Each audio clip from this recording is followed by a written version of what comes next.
Donald Trump and Xi Jinping's refusal to take reporter questions at a press conference in China prompted former press aides to Republican and Democratic U.S. presidents to slam the White House for an embarrassing capitulation.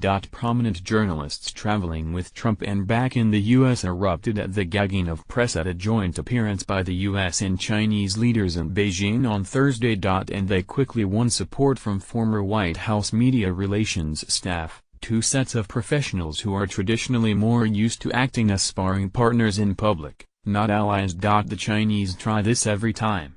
It's a test of will and principle. Letting them dictate press access is an embarrassing capitulation, Jay Carney, former press secretary to Barack Obama when he was president, posted on Twitter. Brad Dayspring, who arranged media facilities for George W. Bush as his deputy director of press advance, also criticized the White House's decision. Weeks are spent negotiating every aspect of president's foreign travel, including press access. China often attempts to pull back previously agreed to access on day of events. It's job of White House staff to push back on matters they prioritize. Acquiescence equals bad negotiating or agreement with the Chinese, he wrote on Twitter. Another former White House press aide, Greg Pitts, who worked for George W. Bush, spoke of pushing back during a visit to China when the Chinese authorities had tried to limit access to the internet for journalists traveling with the U.S. president and sought to silence any questions. He added, "I worked at the White House for President Bush.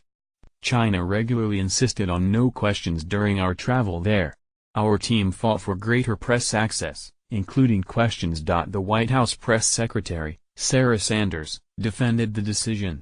"It was at the Chinese insistence there were no questions today," she said. Meanwhile, several journalists pointed out that despite the outrage, the situation was not unprecedented. During a joint press appearance by Barack Obama and the then president of China, Hu Jintao, in Beijing in 2009, the men would not take questions from the press, instead issuing a short statement following hours of high-level bilateral negotiations on subjects as pivotal as climate change and trade.